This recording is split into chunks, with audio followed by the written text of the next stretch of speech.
Hi, Valerie Hanson Wizenand here. I was going to do a plotting video first, and I got to thinking about plot twists and how much fun they were, and I decided to do that one now.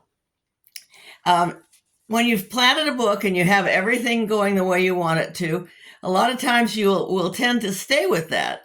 And that's good, except when something amazing comes to you, in which case it's a gift of your brain to your book, gift of your brain to yourself. And don't discount it until you've thought it through. For instance, villain redemption. Nobody is all bad. Nobody is all good.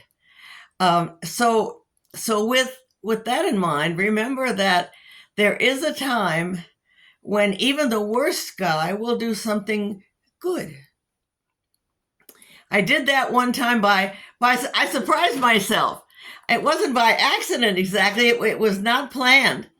I had the hero and the heroine trapped in a mountain shootout between the bad guys and the good guys and the cops and the robbers, and I had the heroine in a terrible situation where she was about to be killed and the hero was about to try to rescue her, and all of a sudden it occurred to me, the villain is right there. What would happen if he did it? Would that be so terrible? Everybody's expecting the hero to rescue her. What if the villain rescued her? What if the bad guy had a little twinge of conscience at the very last minute? And that's what I did. As the bullets were being fired and the hero was racing to save her, he was too far away. And the villain, who was by this time we knew was guilty, he came running and he dove in front of her and he took the bullet for her. And that meant that she didn't have to suffer an injury, but she also didn't have to suffer that someone she thought was good was bad. Didn't have to turn him in or anything. It really solved a lot of problems. And it surprised the dickens out of me because I was not expecting it. Now, you still need to play fair. You need to build up to this. You may have to go back so readers don't get mad at you. Readers will get mad if all of a sudden a bad guy turns good or a good guy turns bad. You need to build up to this. You need to set them up for it. And you may have to go back. You may have to go back in your manuscript and do some foreshadowing and make some changes and work that way so that you can make it fit, but not, without giving it away. And again, it's a puzzle. I love puzzles. It's like putting a puzzle together and having the perfect picture when you're done. Now, I tend to go off chasing rabbits. Oh, maybe I should do this, or maybe I should do that, which is why synopses are good for me. I don't like them. I don't like doing them. I hate writing them, actually. But sometimes that they are for the best, and sometimes an editor will stop you and say, this is what you need to do or don't need to do. Anyway, I will give you one more instance of a time when I let the book take over. It was a book called Undercover Escape. And I had the hero and heroine running from the villains.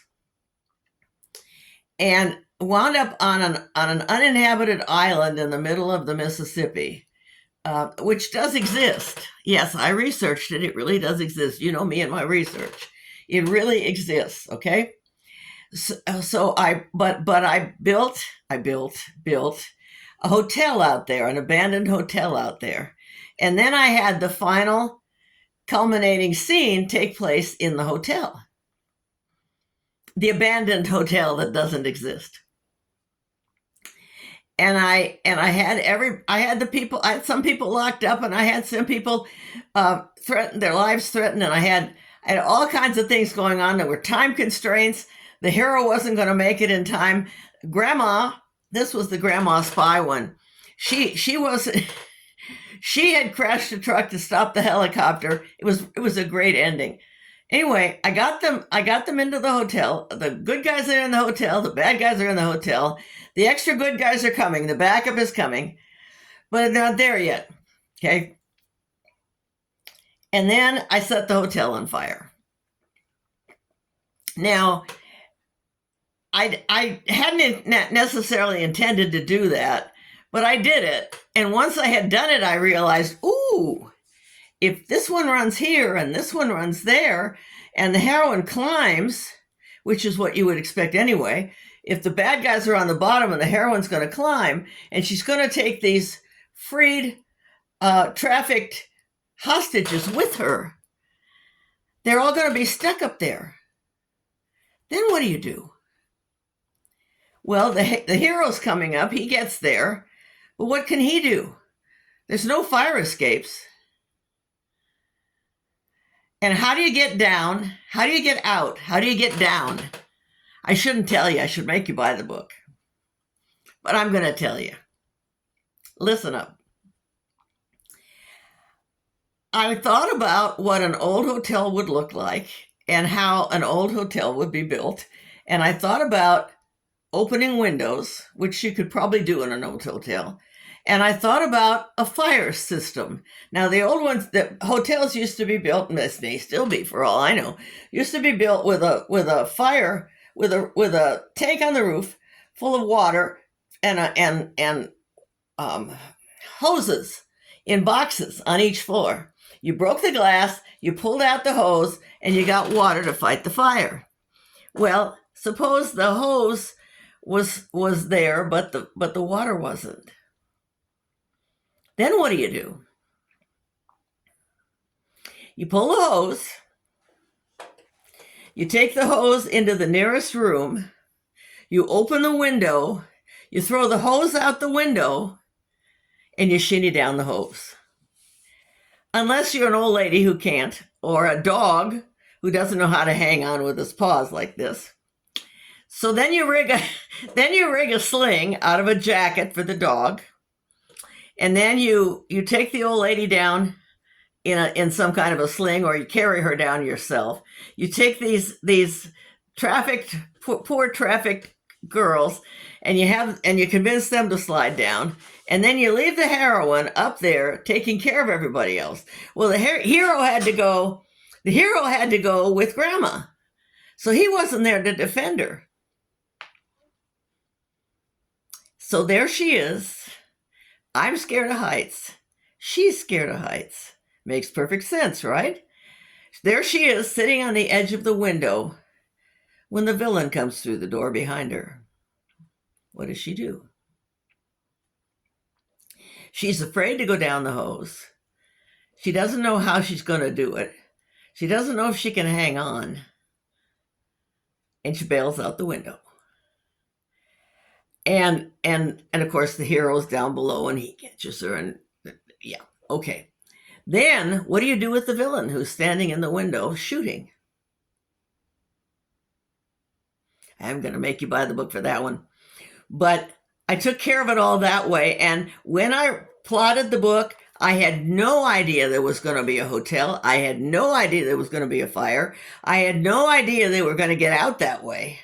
None. It just came to me. And it was brilliant, if I do say so myself.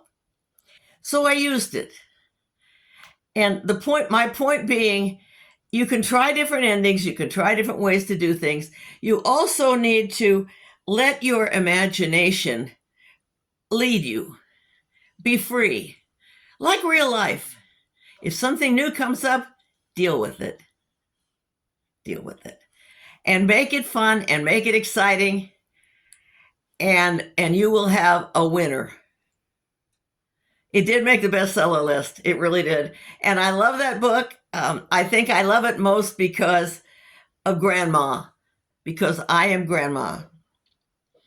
And when my editor saw it, she said, "Ooh, she's a kick-ass grandma, isn't she?" I said, "Yeah, that's me. That's me." Anyway, that's my story about plot twists and letting your imagination take over.